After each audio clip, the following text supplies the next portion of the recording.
بسم الله الرحمن الرحيم. الرحمن علم القرآن خلق الإنسان علمه البيان الشمس والقمر بحسبان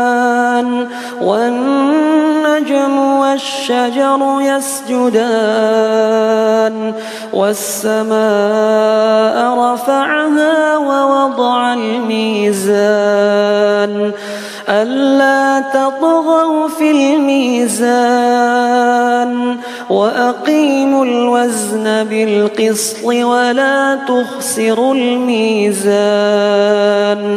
والأرض وضعها للأنام فيها فاكهة والنخل ذات الأكمام والحب ذو العصف والريحان فبأي آلاء ربكما تكذبان خلق الإنسان من صلصال كالفخار وخلق الجان من مارج من نار فبأي آلاء ربكما تكذبان رب المشرقين ورب المغربين فبأي آلاء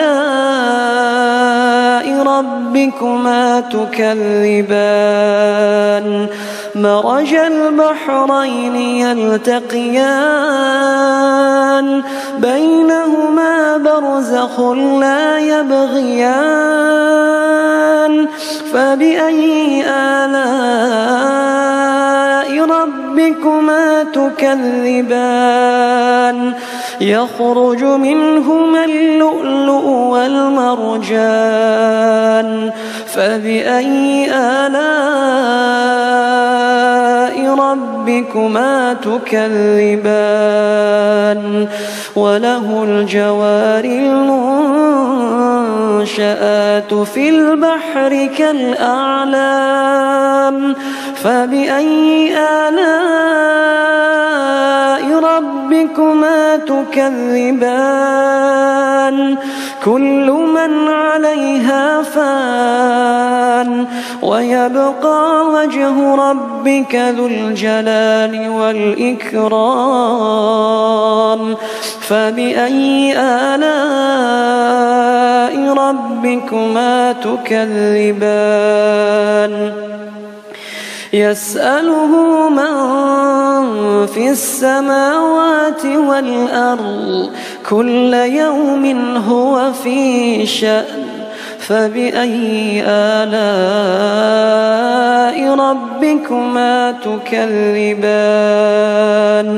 سنفرغ لكم أيها الثقلان فبأي آلاء ربكما تكذبان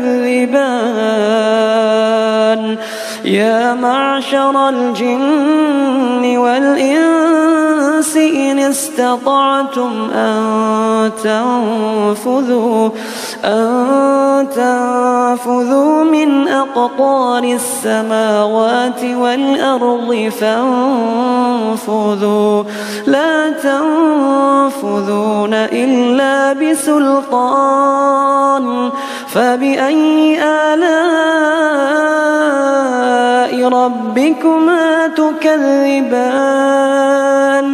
يرسل عليكما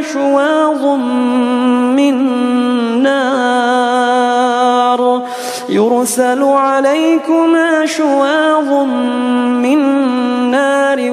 ونحاس فلا تنتصران فبأي آلاء ربكما تكذبان فإذا انشقت السماء فكانت وردة كالدهان فبأي آلاء ربكما تكذبان فيومئذ لا يسأل عن ذنبه إنس ولا جان فبأي آلاء ربكما تكذبان يعرف المجرمون بسيماهم فيؤخذ بالنواصي والأقدام فبأي آلاء ربكما تكذبان هذه جهنم التي يكذب بها المجرمون يطوفون بينها وبين حميم آن فبأي آلاء ربكما تكذبان ولمن خاف مقام ربه جنتان فبأي آلاء ربكما تكذبان ذواتا أفنان فبأي آلاء ربكما تكذبان فيهما عينان تجريان فبأي آلاء ربكما تكذبان فيهما من كل فاكهة زوجان فبأي آلاء ربكما تكذبان متكئين على فرش بطائنها من استبرق وجنى الجنتين دان فبأي آلاء ربكما تكذبان فيهن قاصرات الطرف لم يطمثهن إنس قبلهم ولا جان فبأي آلاء ربكما تكذبان كأنهن الياقوت والمرجان فبأي آلاء ربكما تكذبان هل جزاء الإحسان إلا الإحسان فبأي آلاء ربكما تكذبان ومن دونهما جنتان فبأي آلاء ربكما تكذبان مدهامتان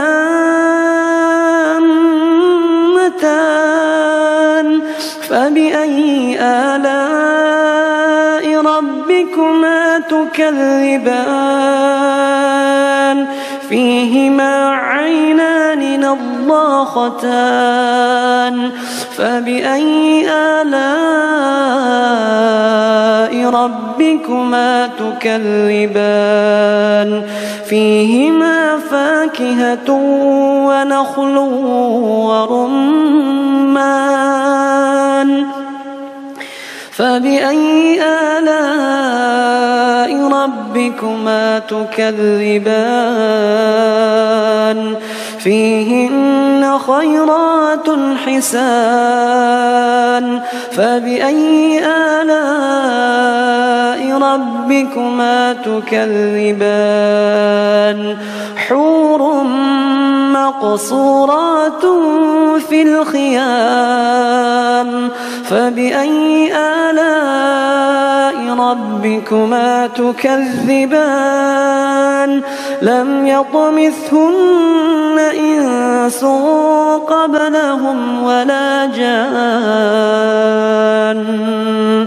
فبأي آلاء ربكما تكذبان متكئين على رفرف خضر وعبقري حسان فبأي آلاء ربكما تكذبان تبارك اسم ربك ذي الجلال والإكرام. بسم الله الرحمن الرحيم. ياسين والقرآن الحكيم إنك لمن المرسلين على صراط مستقيم تنزيل العزيز الرحيم لتنذر قوما ما أنذر آباؤهم فهم غافلون لقد حق القول على أكثرهم فهم لا يؤمنون إنا جعلنا في أعناقهم أغلالا فهي إلى الأذقان فهم مقمحون وجعلنا من بين أيديهم سدا ومن خلفهم سدا فأغشيناهم فهم لا يبصرون وسواء عليهم أأنذرتهم أم لم تنذرهم لا يؤمنون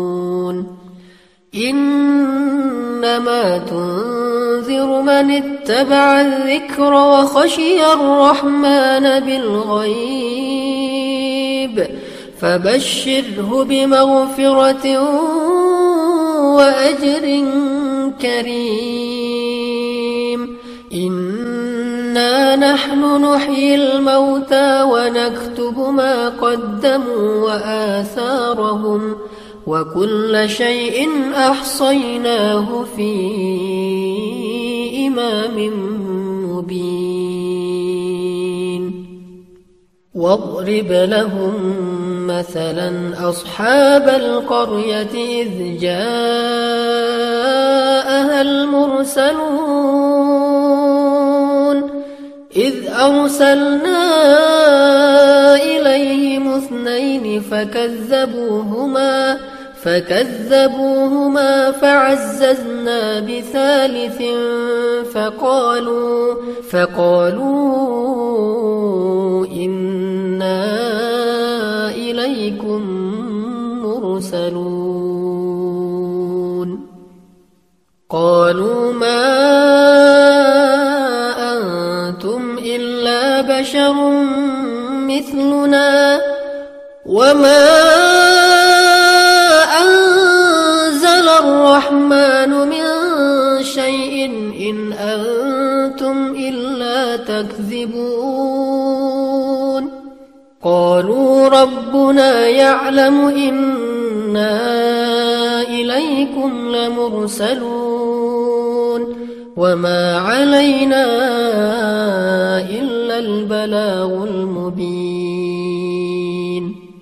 قالوا إنا تطيرنا بكم لئن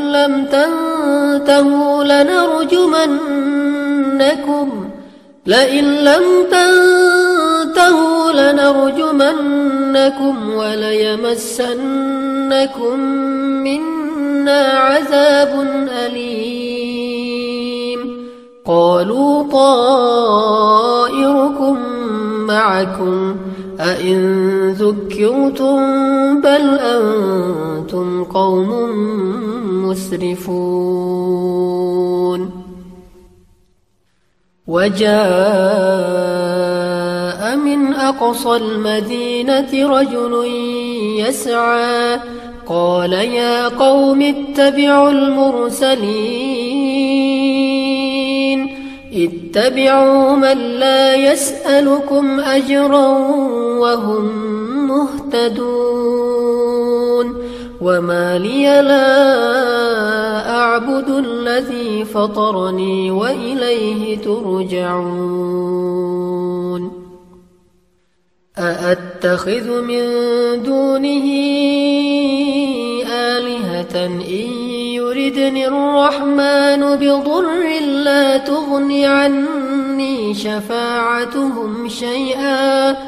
لا تغن عني شفاعتهم شيئا ولا ينقذون إني إذا لفي ضلال مبين إني آمنت بربكم فاسمعون قيل ادخل الجنة قال يا ليت قومي يعلمون بما غفر لي ربي وجعلني من المكرمين وما أنزلنا على قومه من بعده من جند من السماء وما كنا منزلين إن كانت إلا صيحة واحدة فإذا هم خامدون يا حسرة على العباد ما يأتيهم من رسول إلا كانوا به يستهزئون ألم يروا كم أهلكنا قبلهم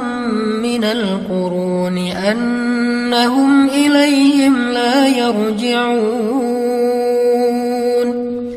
وإن كل لما جميع لدينا محضرون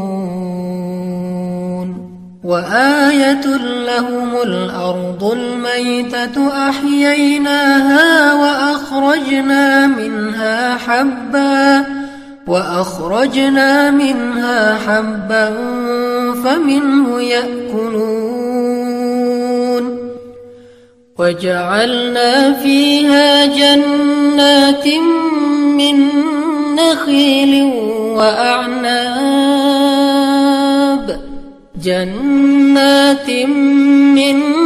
نخيل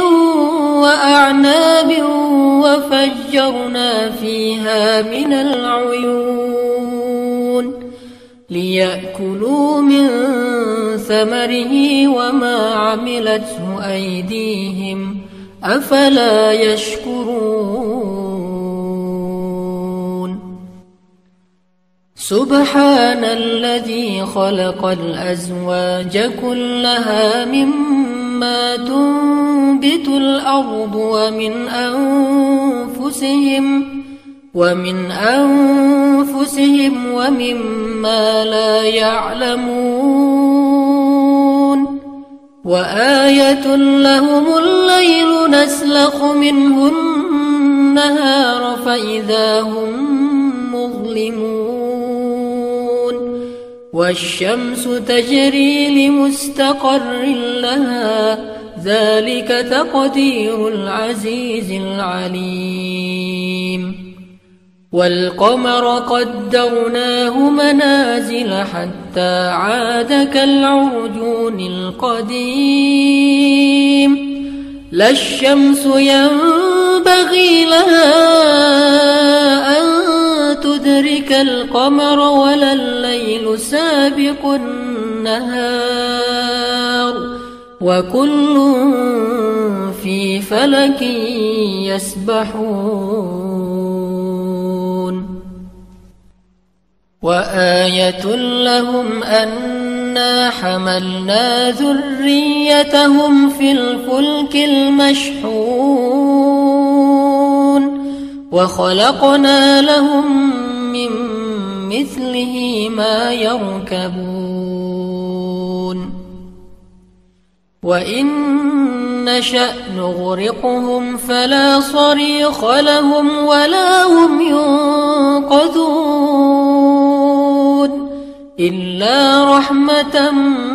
منا ومتاعا إلى حين وإذا قيل لهم اتقوا ما بين أيديكم وما خلفكم لعلكم ترحمون وما تأتيهم من آية من آيات ربهم إلا كانوا عنها معرضين وإذا قيل لهم أنفقوا مما رزقكم الله قال الذين كفروا للذين آمنوا أنطعم من لو يشاء الله أطعمه إن أنتم إلا في ضلال مبين ويقولون متى هذا الوعد إن كنتم صادقين ما ينظرون إلا صيحة واحدة تأخذهم وهم يخصمون فلا يستطيعون توصية ولا إلى أهلهم يرجعون ونفخ في الصور فإذا هم من الأجداث إلى ربهم ينسلون قالوا يا ويلنا من بعثنا من مرقدنا هذا ما وعد الرحمن وصدق المرسلون إن كانت إلا صيحة واحدة فإذا هم جميع لدينا محضرون فاليوم لا تظلم نفس شيئا ولا تجزون إلا ما كنتم تعملون إن أصحاب الجنة اليوم في شغل فاكهون هم وأزواجهم في ظلال على الأرائك متكئون لهم فيها فاكهة ولهم ما يدعون سلام قولا من رب رحيم وامتازوا اليوم أيها المجرمون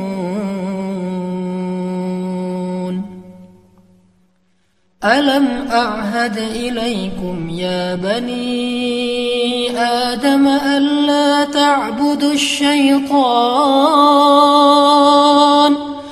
ألا تعبدوا الشيطان إنه لكم عدو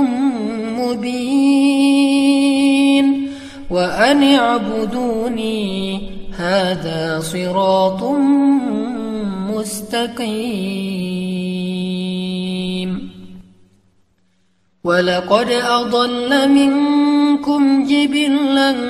كثيرا أفلم تكونوا تعقلون هذه جهنم التي كنتم توعدون اصلوها اليوم بما كنتم تكفرون. اليوم نختم على أفواههم وتكلمنا أيديهم وتشهد أرجلهم بما كانوا يكسبون. ولو نشاء لطمسنا على أعينهم فاستبقوا الصراط فأنى يبصرون. ولو نشاء لمسخناهم على مكانتهم فما استطاعوا مضيا ولا يرجعون. ومن نعمره ننكسه في الخلق أفلا يعقلون. وما علمناه الشعر وما ينبغي له إن هو إلا ذكر وقرآن مبين لينذر من كان حيا ويحق القول على الكافرين. أولم يروا أنا خلقنا لهم مما عملت أيدينا أنعاما فهم لها مالكون وذللناها لهم فمنها ركوبهم ومنها يأكلون ولهم فيها منافع ومشارب أفلا يشكرون. واتخذوا من دون الله آلهة لعلهم ينصرون لا يستطيعون نصرهم وهم لهم جند محضرون. فلا يحزنك قولهم إنا نعلم ما يسرون وما يعلنون. أولم ير الإنسان أنا خلقناه من نطفة فإذا هو خصيم مبين وضرب لنا مثلا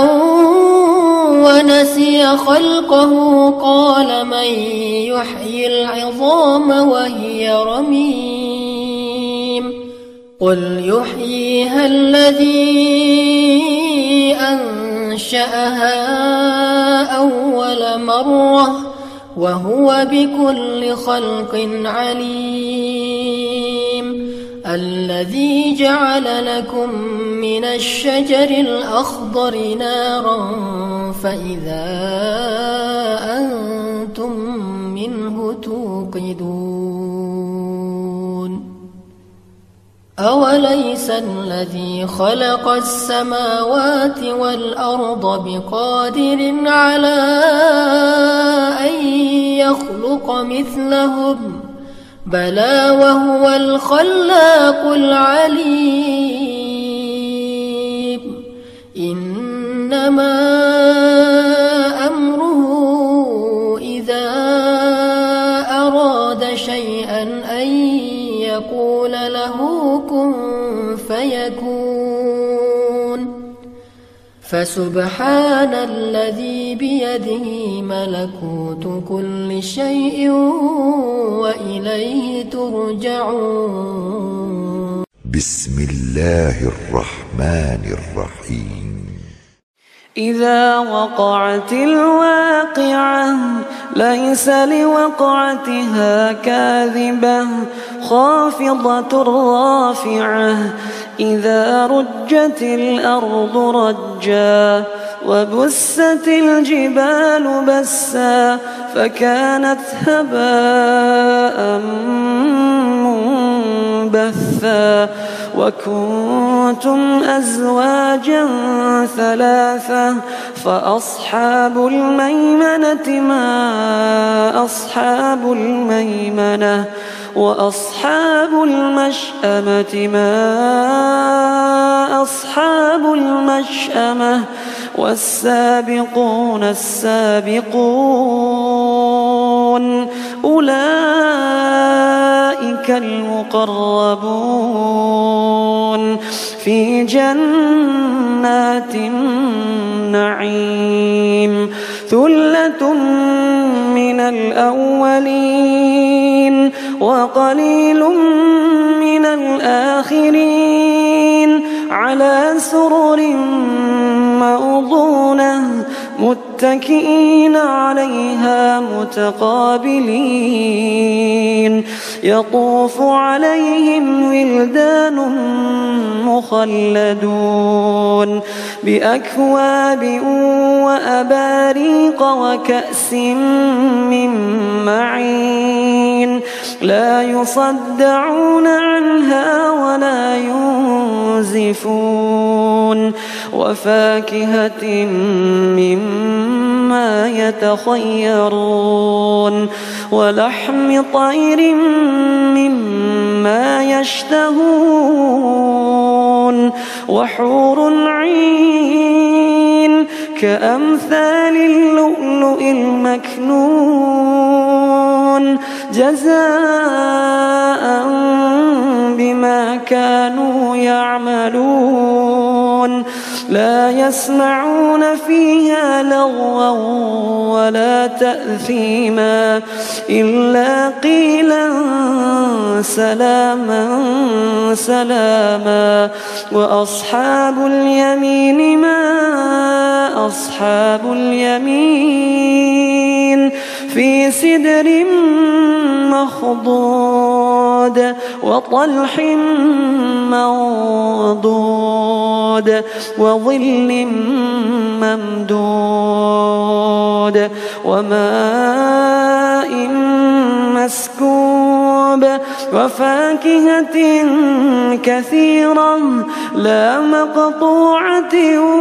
ولا ممنوعة وفرش مرفوعة إنا أنشأناهن إنشاء فجعلناهن أبكارا عربا أترابا لأصحاب اليمين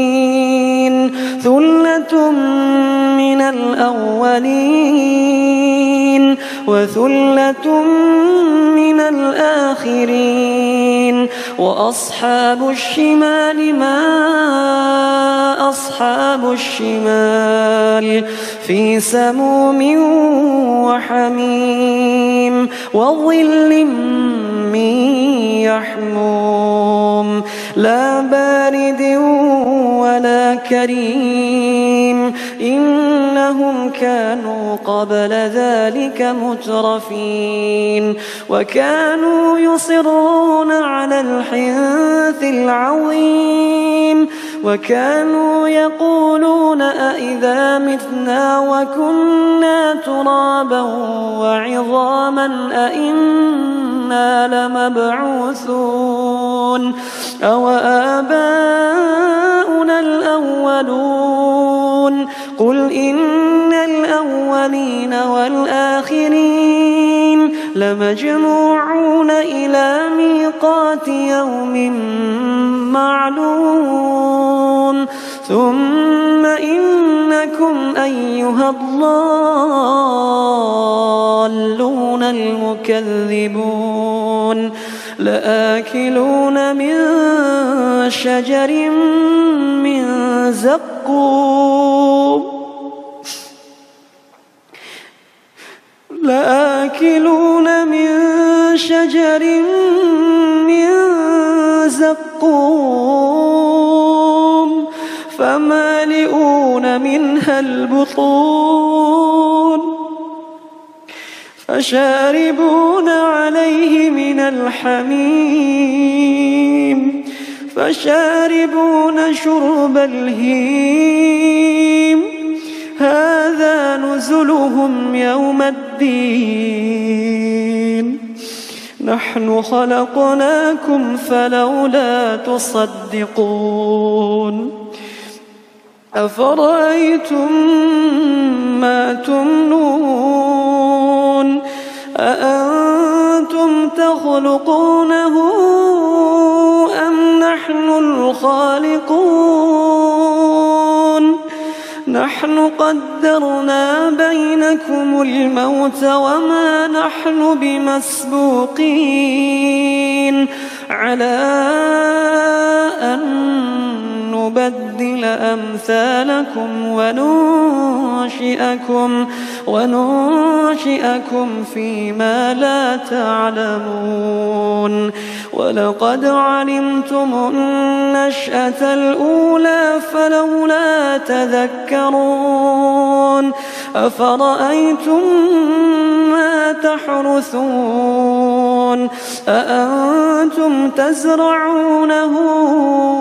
أم نحن الزارعون لو نشاء لجعلناه حطاما فظلتم تفكهون إنا لمغرمون بل نحن محرومون أفرأيتم الماء الذي تشربون أأنتم أنزلتموه من المزن أم نحن المنزلون لو نشاء جعلناه أجاجا فلولا تشكرون أفرأيتم النار التي تورون أفرأيتم النار التي تورون أأنتم أنشأتم شجرتها أم نحن المنشئون نحن جعلناها تذكرة ومتاعا للمقوين فسبح باسم ربك العظيم فلا أقسم بمواقع النجوم وإنه لقسم لو تعلمون عظيم إنه لقرآن كريم في كتاب مكنون لا يمسه إلا المطهرون تنزيل من رب العالمين أفبهذا الحديث أنتم مدهنون وتجعلون رزقكم أنكم تكذبون فلولا إذا بلغت الحلقوم وأنتم حينئذ تنظرون ونحن أقرب إليه منكم ولكن لا تبصرون فلولا إن كنتم غير مدينين ترجعونها إن كنتم صادقين فأما إن كان من المقربين فروح وريحان وجنة نعيم فروح وريحان وجنة نعيم وأما إن كان من أصحاب اليمين فسلام لك من أصحاب اليمين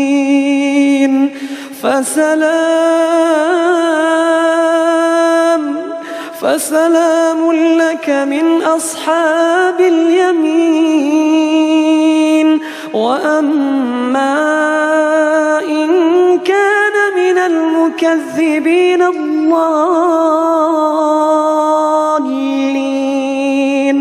فنزل من حميم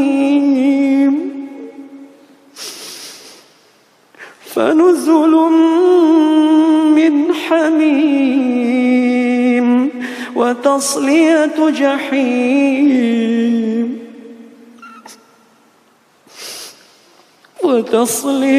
جحيم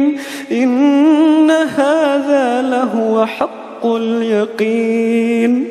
فسبح باسم ربك العظيم. بسم الله الرحمن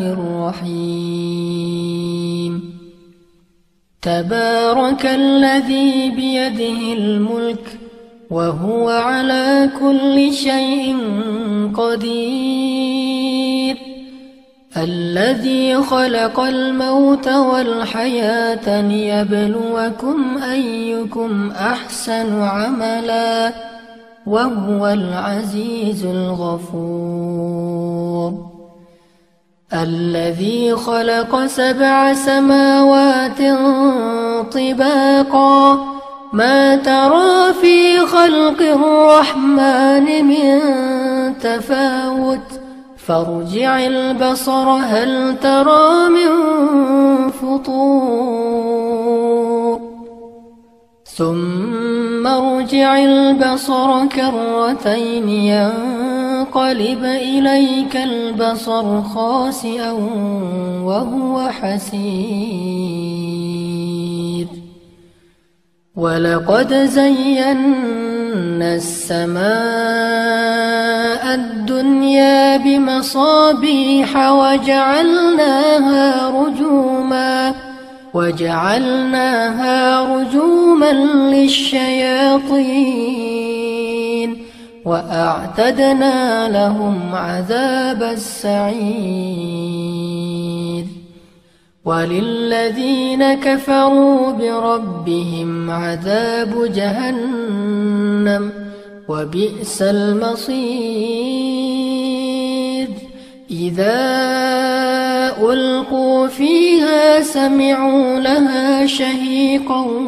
وهي تفور تكاد تميز من الغيظ كلما ألقي فيها فوج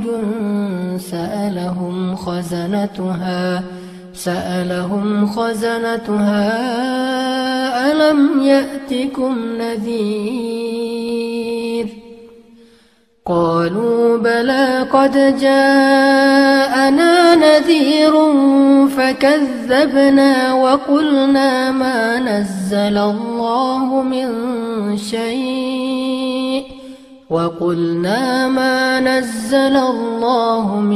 شيء إن أنتم إلا في ضلال كبير.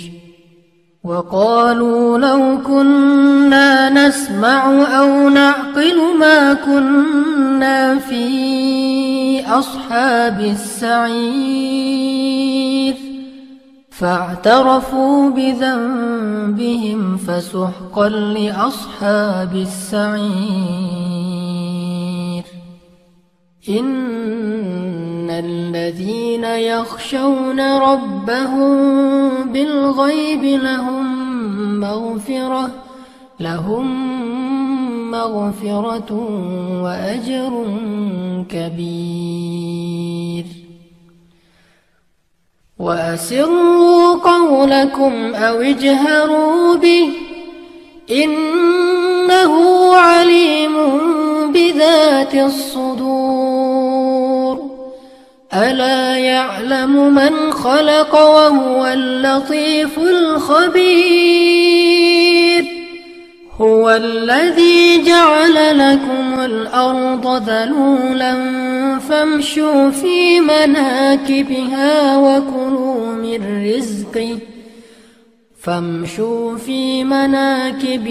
وكلوا من رزقه وإليه النشور أأمنتم من في السماء أن يخسف بكم الأرض فإذا هي تمور أم أمنتم من في السماء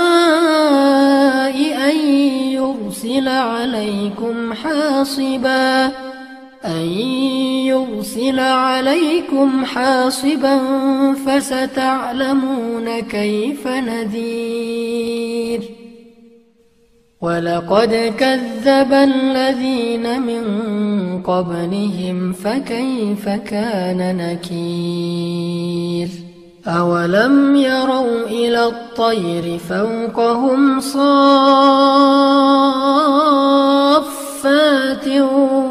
ويقبضن ما يمسكهن إلا الرحمن إنه بكل شيء بصير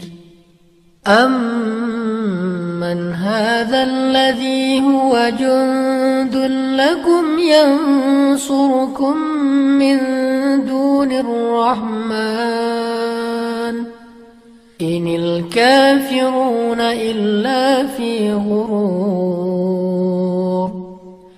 أمن هذا الذي يرزقكم إن أمسك رزقه بل لجوا في عتو ونفور أفمن يمشي مكبا على وجهه أهدى أمن يمشي سويا على صراط مستقيم أفمن يمشي مكبا على وجهه أهدى أمن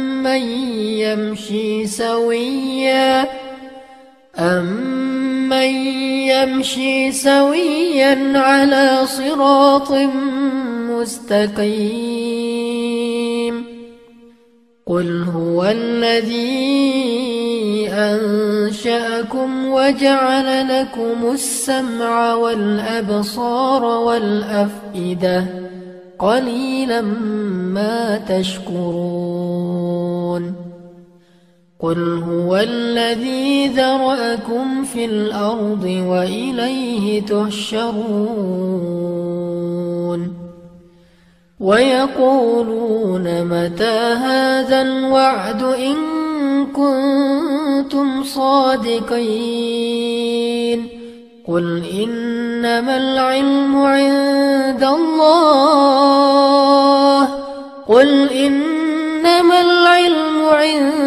الله وإنما أنا نذير مبين فلما رأوه زلفة سيئت وجوه الذين كفروا وقيل هذا الذي كنتم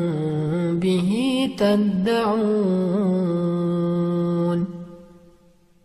قل أرأيتم إن أهلكني الله ومن معي أو رحمنا فمن يجير الكافرين من عذاب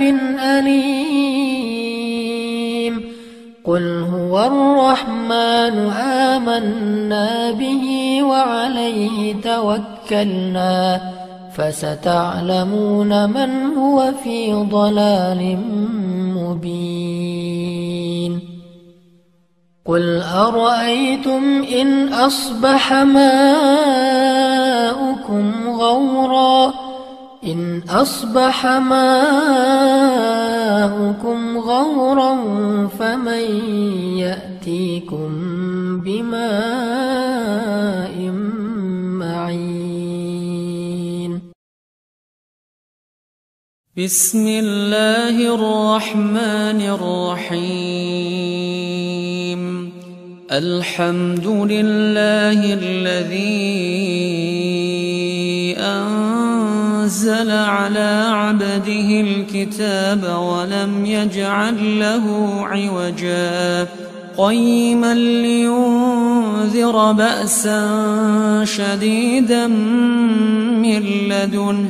ويبشر المؤمنين الذين يعملون الصالحات أن لهم أجرا حسنا ماكثين فيه أبدا وينذر الذين قالوا اتخذ الله ولدا ما لهم به من علم ولا لآبائهم كبرت كلمة تخرج من أفواههم إن يقولون إلا كذبا فلعلك باخع نفسك على آثارهم إن لم يؤمنوا بهذا الحديث أسفا إنا جعلنا ما على الأرض زينة لها لنبلوهم أيهم أحسن عملا وإنا لجاعلون ما عليها صعيدا جرزا أم حسبت أن أصحاب الكهف والرقيم كانوا من آياتنا عجبا إذ أوى الفتية إلى الكهف فقالوا ربنا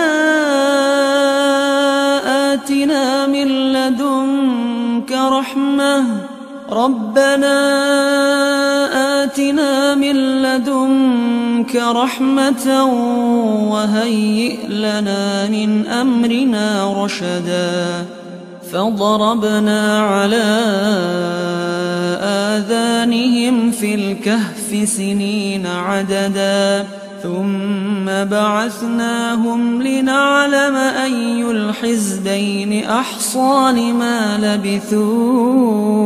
أمدا نحن نقص عليك نبأهم بالحق إنهم فتية آمنوا بربهم وزدناهم هدى وربطنا على قلوبهم إذ قاموا فقالوا ربنا رب السماوات والأرض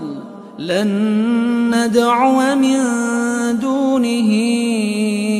إلها لقد قلنا إذا شططا هؤلاء قومنا اتخذوا من دونه آلهة لولا يأتون عليهم بسلطان بين فمن أظلم ممن افترى على الله كذبا وإذ اعتزلتموهم وما يعبدون إلا الله فأووا إلى الكهف ينشر لكم ربكم من رحمته ويهيئ لكم من أمركم مرفقا وترى الشمس إذا طلعت تزاور عن كهفهم ذات اليمين وإذا غربت تقرضهم ذات الشمال وهم في فجوة منه ذلك من آيات الله من يهد الله لهو المهتد ومن يضلل فلن تجد له وليا مرشدا وتحسبهم أيقاظا وهم رقود ونقلبهم ذات اليمين وذات الشمال وكلبهم باسط ذراعيه بالوصيد لو اطلعت عليهم لوليت منهم فرارا ولملئت منهم رعبا وكذلك بعثناهم ليتساءلوا بينهم قال قائل منهم كم لبثتم قالوا لبثنا يوما أو بعض يوم قالوا ربكم أعلم بما لبثتم فابعثوا أحدكم بورقكم هذه إلى المدينة فلينظر أيها أزكى طعاما فليأتكم برزق منه وليتلطف ولا يشعرن بكم أحدا إنهم إن يظهروا عليكم يرجموكم أو يعيدوكم في ملتهم ولن تفلحوا إذا أبدا وكذلك أعثرنا عليهم ليعلموا أن وعد الله حق وأن الساعة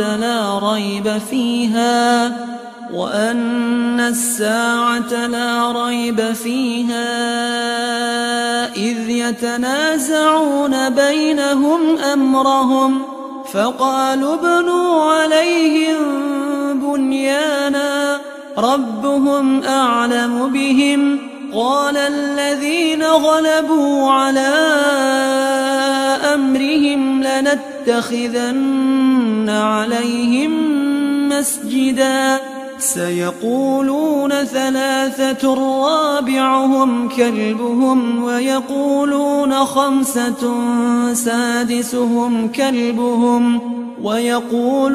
خمسة سادسهم كلبهم رجما بالغيب ويقولون 7 وثامنهم كلبهم قل ربي أعلم بعدتهم ما يعلمهم إلا قليل فلا تمار فيهم إلا مراء ظاهرا ولا تستفت فيهم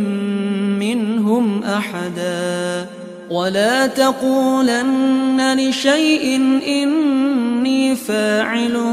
ذلك غدا إلا أن يشاء الله واذكر ربك إذا نسيت وقل عسى أن يهديني ربي لأقرب من هذا رشدا ولبثوا في كهفهم 300 سنين وازدادوا 9 قل الله أعلم بما لبثوا له غيب السماوات والأرض أبصر به وأسمع ما لهم من دونه من ولي ولا يشرك في حكمه أحدا واتل ما أوحي إليك من كتاب ربك لا مبدل لكلماته ولن تجد من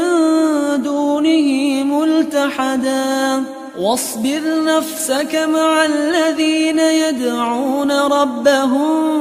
بالغداة والعشي يريدون وجهه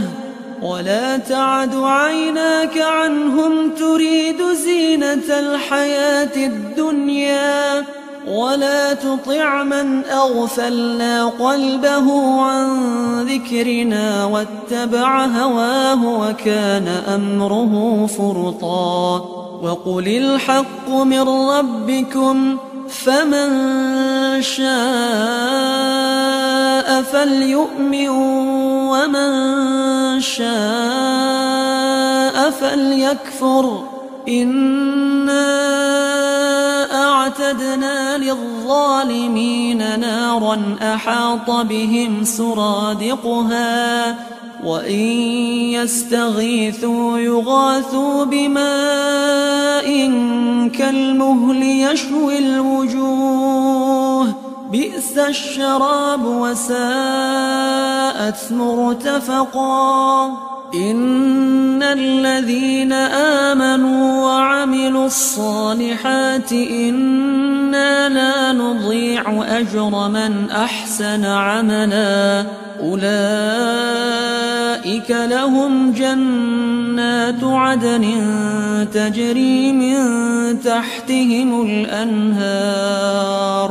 تجري من تحتهم الأنهار يحلون فيها من أساور من ذهب ويلبسون ثيابا خضرا من سندس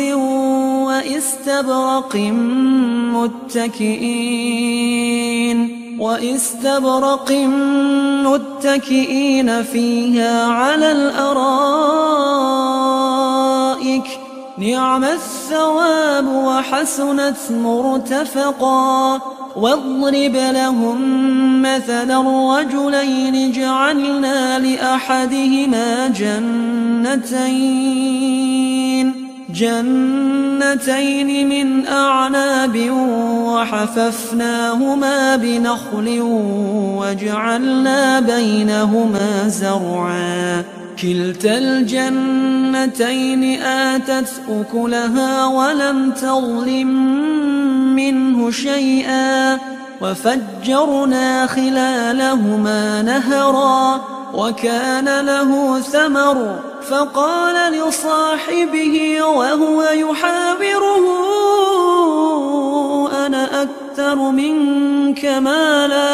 أنا أكثر منك مالا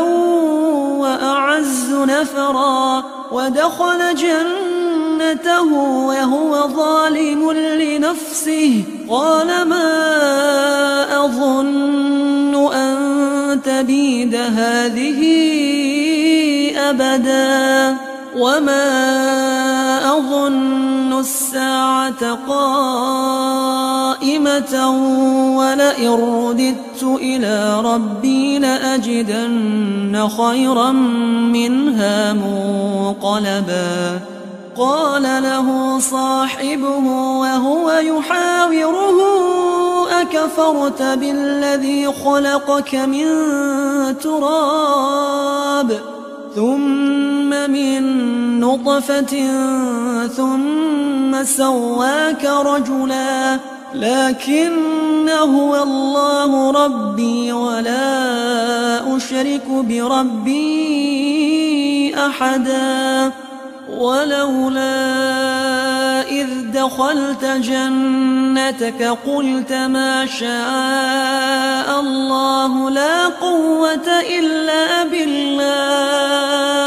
إن ترني أنا أقل منك مالا وولدا فعسى ربي أن يؤتيني خيرا من جنتك ويرسل عليها حسبانا من السماء فتصبح صعيدا زلقا أو يصبح ماؤها غورا فلن تستطيع له طلبا وأحيط بثمره فأصبح يقلب كفيه على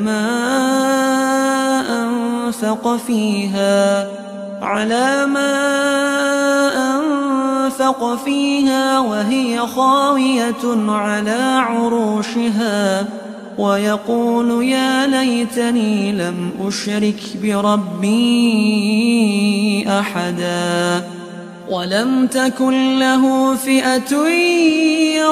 ينصرونه من دون الله وما كان منتصرا هنالك الولاية لله الحق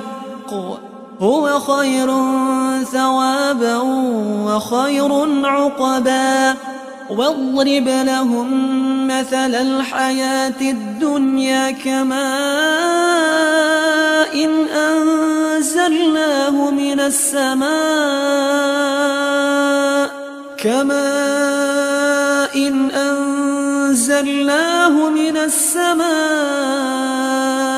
فاختلط به نبات الأرض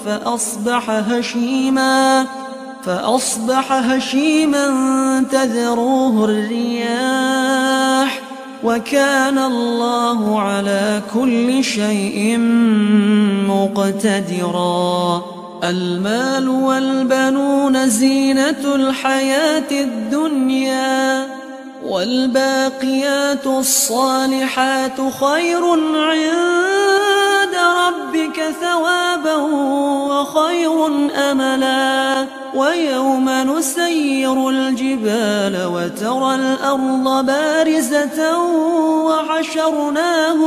وحشرناهم فلم نغادر منهم أحدا وعرضوا على ربك صفا لقد جئتمونا كما خلقناكم أول مرة بل زعمتم أن لن نجعل لكم موعدا ووضع الكتاب فترى المجرمين مشفقين مما فيه ويقولون يا ويلتنا ما لهذا الكتاب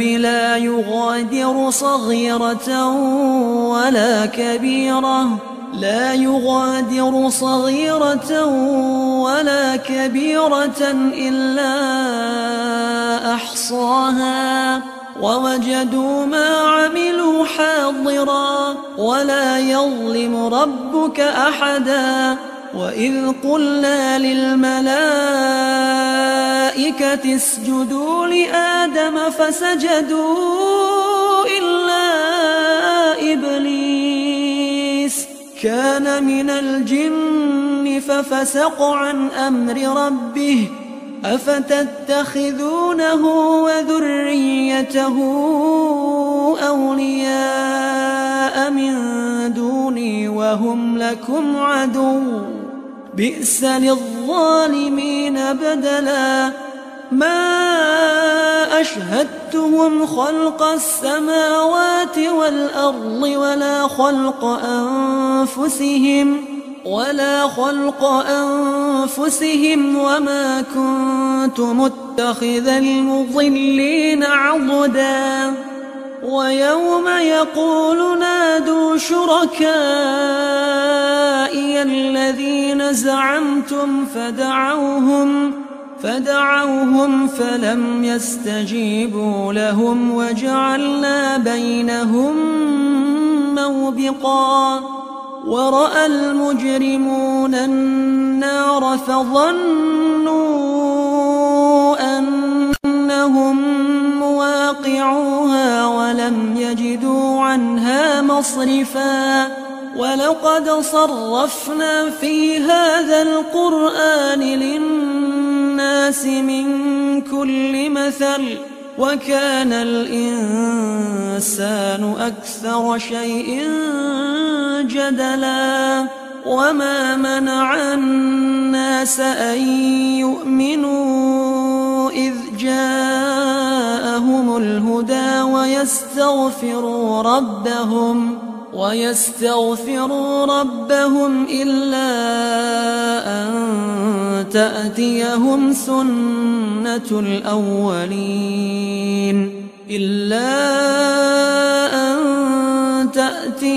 سنة الأولين أو يأتيهم العذاب قبلا وما نرسل المرسلين إلا مبشرين ومنذرين ويجادل الذين كفروا بالباطل ليدحضوا به الحق واتخذوا آياتي وما أنذروا هزوا ومن أظلم ممن ذكر بآيات ربه فأعرض عنها ونسي ما قدمت يداه إنا جعلنا على قلوبهم أكنة أن يفقهوه وفي آذانهم وقرا وإن تدعهم إلى الهدى فلن يهتدوا إذا أبدا وربك الغفور ذو الرحمة لو يؤاخذهم بما كسبوا لعجل لهم العذاب بل لهم موعد لن يجدوا من دونه موئلا وتلك القرى أهلكناهم لما ظلموا وجعلنا لمهلكهم موعدا وإذ قال موسى لفتاه لا أبرح حتى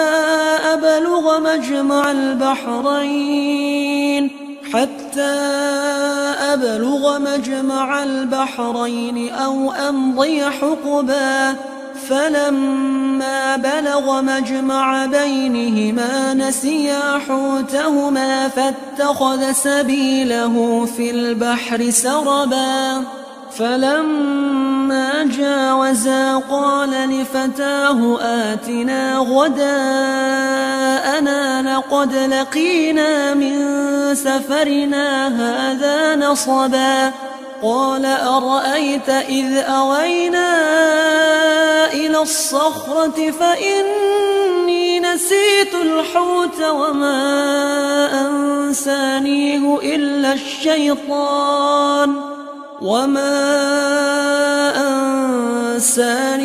إلا الشيطان أن أذكره